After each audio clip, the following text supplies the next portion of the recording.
ঘরে বানানো আলুর চিপস খুব সহজেই এটা বানিয়ে নিয়ে 1 বছরেরও বেশি সময় ধরে সংরক্ষণ করে রেখে দিতে পারবেন। তারপর যখন মন চাইবে গরম তেলের মধ্যে দিয়ে কয়েক সেকেন্ড অপেক্ষা করে তারপর এটাকে তুলে নিয়ে খেতে পারবেন। আর যখন মন চাইবে তখনই এটা বানিয়ে খেতে পারবেন। এবার দেখে নিন আজকের রেসিপি। নমস্কার বন্ধুরা, ঘরেতে আলুর চিপস বানানোর জন্য এখানে মোটামুটি একই সাইজ দেখে আমি বেশ কিছু আলু নিয়ে নিয়েছি। আর এখানে একটা বালতিতে হাফ বালতি জল নিয়ে নিয়েছি। তার মধ্যে আলুগুলো দিয়ে খুব ভালোভাবে ধুয়ে নেব, যেন এর মধ্যে কোনো মাটি লেগে না থাকে। আলু ধুয়ে নিয়েছি বেশ কিছুটা। আর এখানে একটা ডেকচিতে হাফ ডেকচি জল নিয়েছি। আর এখানে নিয়েছি বটি। এই বটি দিয়ে আলুগুলো আমি খোসা ছাড়িয়ে নেব। আপনারা যদি কেউ খোসা না ছাড়াতে চান তাহলেও হবে, তবে খোসা ছাড়ালে আমার একটু বেশি ভালো লাগে, সেই জন্য আমি আলুগুলোর খোসা ছাড়িয়ে নিচ্ছি।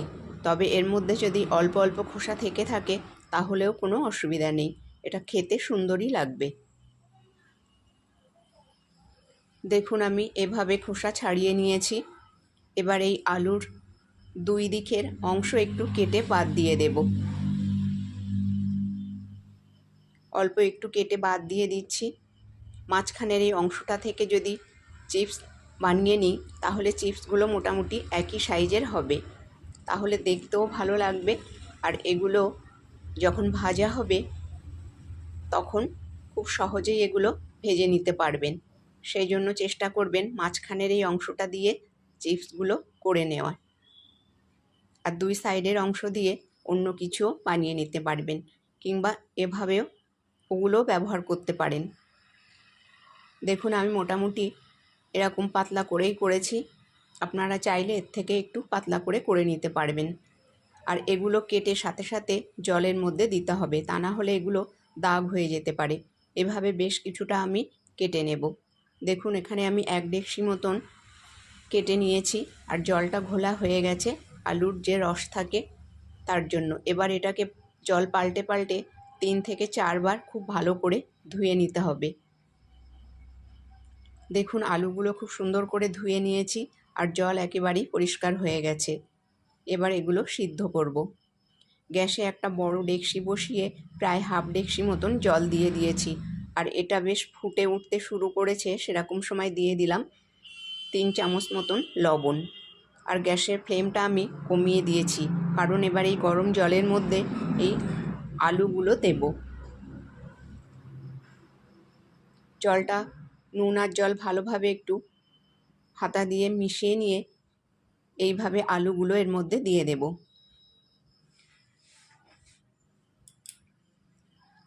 একে একে সবই দিয়ে দেব।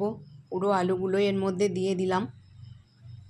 এবার গ্যাসের ফ্লেমটা হাইতে করে দিয়েছি আর জলের পরিমাণ একটু বেশি দিতে হবে। তারপর এটাকে ঢেকে 10 থেকে 12 মিনিট সিদ্ধ করে নেব। এটা ঢেকে দিলাম। ফিরে এলাম 10 মিনিট পর। মাঝে একবার আমি ঢাকনাটা উঠিয়ে আলুগুলো একটু উল্টে পাল্টে দিয়েছিলাম, যাতে নিচের আলুগুলো বেশি সিদ্ধ হয়ে না যায়। এবার চেক করে নেব। দেখুন আলু যেন একটু সিদ্ধ হয়ে যায়, কিন্তু একেবারেই যাতে গলে না যায়, ঠিক এরকম করে সিদ্ধ করে নিতে হবে। এবার গ্যাসের ফ্লেমটা বন্ধ করে দেব, দিয়ে এই আলুগুলো সব জল ঝারিয়ে নেব।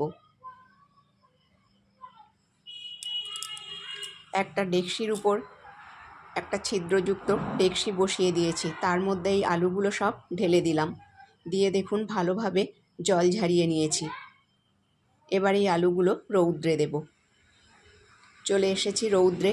আর রৌদ্রের মধ্যে দুটো প্লাস্টিক পেপার পাতিয়ে নিয়েছি। এবার একটা একটা করে এইভাবে আলুগুলো পাতিয়ে রৌদ্রের মধ্যে 2 দিন রেখে দেব। বন্ধুরা চেষ্টা করবেন একটু সকাল সকাল এটা করবার, তা না হলে রৌদ্র খুব কড়া হয়ে গেলে একটা একটা করে আলু পাতাতে গেলে রৌদ্রের মধ্যে একটু কষ্ট হয়ে যাবে। দেখুন সব পাতিয়ে দিয়েছি। এইভাবে 2 দিন খুব ভালোভাবে শুকিয়ে নেব। দেখুন 2 দিন হয়ে গেছে আর এগুলো কত সুন্দর শুকিয়ে গেছে। এবার এগুলো আপনারা সংরক্ষণ করে রেখে দিতে পারবেন কোনো প্লাস্টিক পেপার অথবা কৌটোর মধ্যে রেখে। এগুলো 1 বছরেরও বেশি সময় সংরক্ষণ করে রেখে দিতে পারবেন। মাঝে যদি পারেন 5-6 মাস পর একবার রৌদ্রে দেবেন, দীর্ঘদিন এগুলো ভালো থাকে। এবার ভেজে দেখাবো। গ্যাসে একটা কড়া বসিয়ে দিয়ে দিয়েছি বেশ কিছুটা পরিমাণ রিফাইন্ড তেল। এবার এই গরম তেলের মধ্যে চিপসগুলো দেব। বেশ কিছুটা আমি নিয়ে নিয়েছি এখানে। এতটা তেলও লাগবে না বন্ধুরা, যদি আপনারা কয়েকটা করে ভাজেন। খুব অল্প তেলেই এটা ভাজা হয়ে যায় আর মাত্র কয়েক সেকেন্ডেই এটা হয়ে যাবে। দেখুন কয়েক সেকেন্ডের মধ্যে এটা ভাজা হয়ে গেছে। কেউ যদি হালকা ভাজতে চান তাহলে এরকম সময় উঠিয়ে নেবেন, আর কেউ যদি ডিপ ফ্রাই করতে চান তাহলে আর একটু সময় রেখে এটাকে উল্টে পাল্টে ভেজে নেবেন। বাচ্চারা অনেক সময় খেতে চায় না, ওদের খাওয়ার সময় কয়েকটা করে এইভাবে ভেজে দিলে দেখবেন ওরা খুব সহজেই খাবারটা খেয়ে নেবে। বন্ধুরা দেখুন এটা হয়ে গেছে। আমার আজকের এই রেসিপি যদি আপনাদের ভালো লেগে থাকে তাহলে লাইক, শেয়ার এবং চ্যানেলটাকে সাবস্ক্রাইব করে পাশে থাকবেন আর বেশি বেশি শেয়ার করবেন। ধন্যবাদ।